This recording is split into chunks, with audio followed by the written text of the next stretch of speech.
Bom, pessoal, mais um videozinho aqui de fatoração. Vamos para o terceiro caso. O terceiro caso, vamos pegar a diferença de quadrados.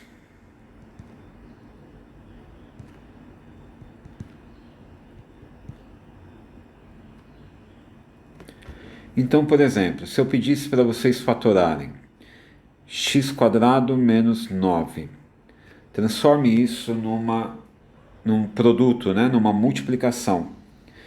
Bom, você vê que aqui não dá para aplicar, né?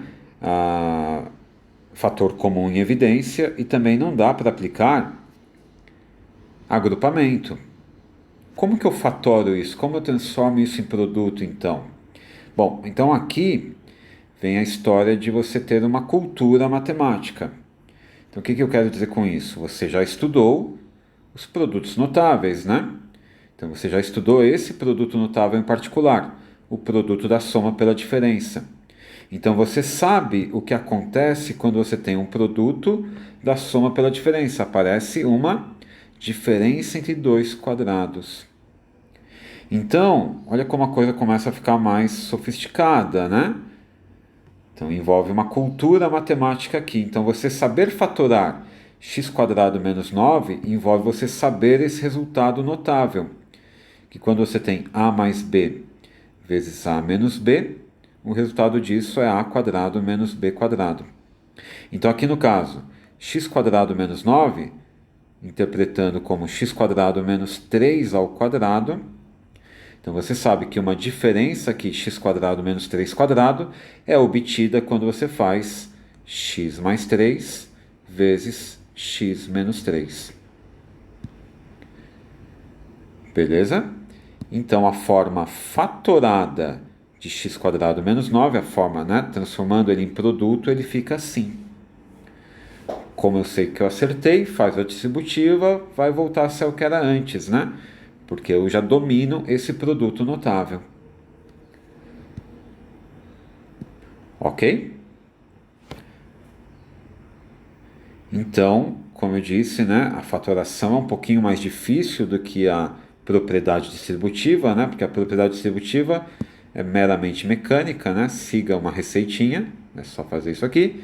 Enquanto a fatoração envolve você conhecer a matemática, né? Você ter uma cultura matemática. Como você sabe que disso aqui vira isso daqui? Você estudou isso. Tranquilinho?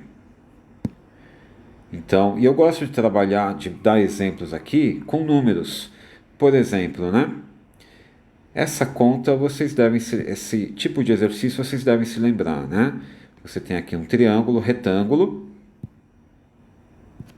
Imagina que você conheça a hipotenusa.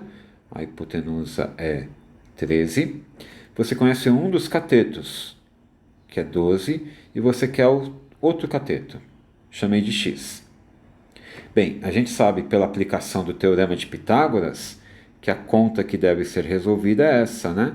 X cateto quadrado mais cateto quadrado é igual a hipotenusa ao quadrado. Então aqui a continha viraria x² é igual a 13 quadrado menos 12 quadrado. Belezinha? Bom, e aí apareceu o que aqui? Olha, uma diferença de quadrados. E toda a diferença de quadrados eu sei, porque eu estudei, que toda a diferença de quadrados pode ser escrita como? Como produto, eu posso fatorar essa expressão. 13 mais 12, 13 menos 12. Certo? Então ficaria x² é igual a 25 vezes 1. Né? 13 mais 12 é 25, 13 menos 12 é 1. Ou seja, x² é 25, portanto, x seria... Tem aquela história, né, do x seria mais ou menos 5, mas como eu estou num problema de geometria, onde o x é positivo, né? Então x é apenas igual a 5. Tá bem? Eu já sei que x é maior que zero aqui. Belezinha? Então, olha só, uma aplicação da fatoração aqui, né? Você podia ter feito 13 ao quadrado é 169, 12 ao quadrado, né, é 144, e fazer a subtração. Mas se você conhece, se você tem a cultura matemática, sabe que uma diferença de quadrados é igual ao produto da soma pela diferença, você pode fazer esse exercício assim. Beleza? Vamos dar um outro exemplinho? Opa.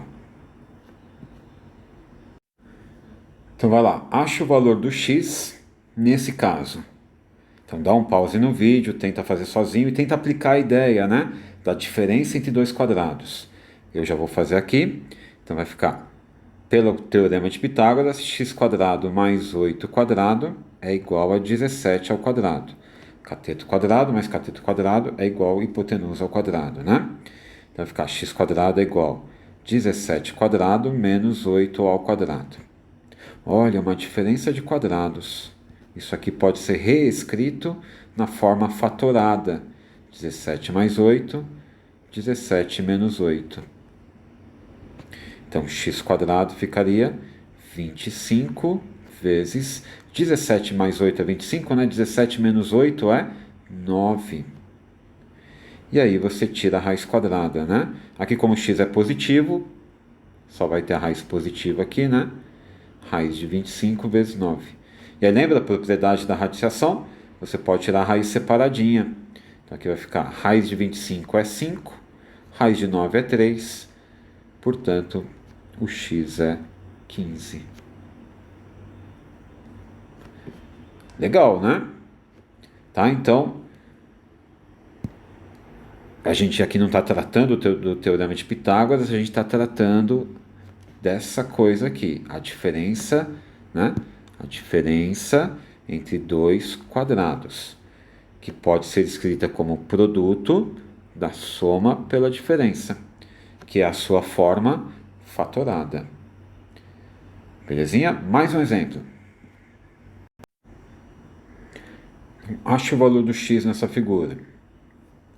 Então dá um pause, tenta fazer sozinho, aplicando o teorema de Pitágoras. X quadrado mais 9 quadrado é igual a 41 ao quadrado. Então, x quadrado vai ser 41 ao quadrado menos 9 ao quadrado. Olha, uma diferença de quadrados, né? Uma diferença entre dois números ao quadrado. Então, posso fazer o que aqui? X quadrado é igual a 41 mais 9. Posso fatorar, né? 41 menos 9. Então, aqui vai ficar 41 mais 9 é 50. 41 menos 9 é 32. E eu posso tirar a raiz, eu tiro a raiz quadrada agora disso, né? X quadrado, só a raiz positiva que eu quero. Mas olha só, lembra daquela compensação que a gente já falou em outras aulas? Se você pegar 50 vezes 32, é a mesma coisa que 100 vezes 16. Concorda? Um dobrou, o outro, para compensar, caiu pela metade, né? E aí, tirar a raiz quadrada disso, então fica fácil. 100 vezes 16. Então vai ser x igual a 10 vezes 4, né? A propriedade da radiciação que me permite tirar a raiz separadamente. Portanto, x é 40. Belezinha? Então, olha só, cultura matemática, né? Saber que uma diferença entre quadrados, a quadrado menos b quadrado, é fatorável dessa forma, né? É fatorado dessa forma. A mais b vezes a menos b. Então, é o contrário do produto notável, né, que a gente viu no outro vídeo. Certo? Então, até daqui a pouquinho.